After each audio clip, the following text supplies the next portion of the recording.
All right, let's talk about Tron Ares. Because apparently Disney woke up one morning and said, hey, you know that underappreciated masterpiece we made back in 2010, Tron Legacy?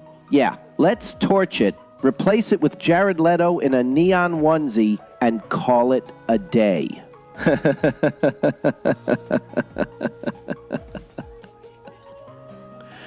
Legacy was incredible, man. I'll fight people on this. People slept on it when it came out, but it's aged like fine wine. You had the Daft Punk soundtrack, and I'm sorry, but that score was a religious experience. You had Jeff Bridges doing his Zen dad thing. And then you had Clue, a villain that actually made sense. He wasn't evil just because the script said so. He was obsessed with perfection, twisted by a mission he didn't choose. That's heartbreaking. That's Greek tragedy with glow sticks. And visually, that neon-lit 80s dreamscape, unreal. It felt futuristic but nostalgic, slick but emotional. It was bold.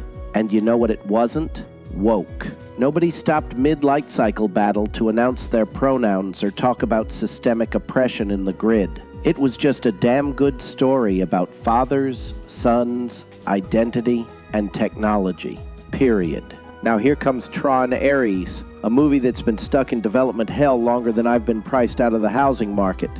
And after years of, is it happening? Is it canceled? The thing finally staggers out of the pit. And who's leading the charge? Jared freaking Leto. You know it's bad when Jared Leto shows up and you immediately hear, it's Morbin time playing in your head. This guy is cinematic anthrax. Joker? Disaster. Morbius? Meme. Tron? Well, apparently it's Troning time, and you just know he's gonna show up on set in character, living in a trailer full of neon tubes talking about how he is the grid. Nobody asked for this, man. Nobody. And the worst part? They completely abandoned where Legacy was supposed to go next. Sam Flynn, Garrett Hedlund's character, was primed to take over. We could have seen him wrestle with his father's legacy. Maybe deal with the fallout of Clue's ideology. That was rich storytelling waiting to happen.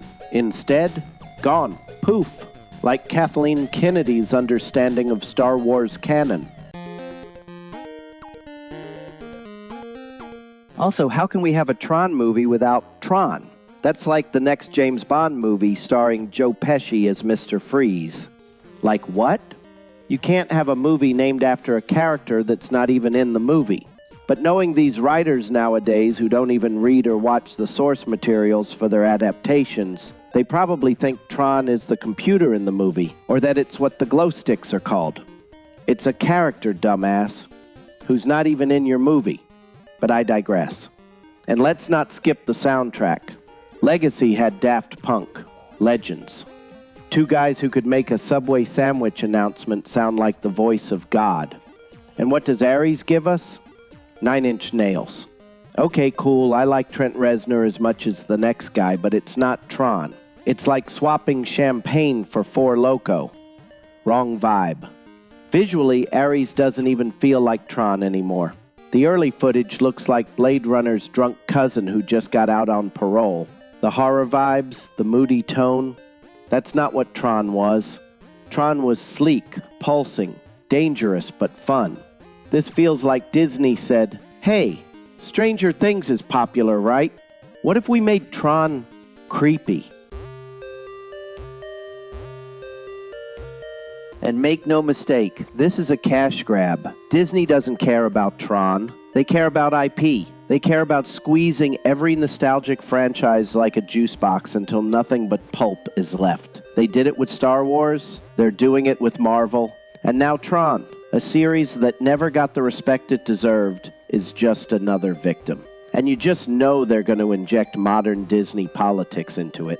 The grid must be equitable. Programs must unionize. Can't wait for that subplot. Because we already know that some female CEO saved Encom in this version. Because Sam Flynn is apparently the worst. And Korra amounted to nothing after Legacy. Here's what burns me up.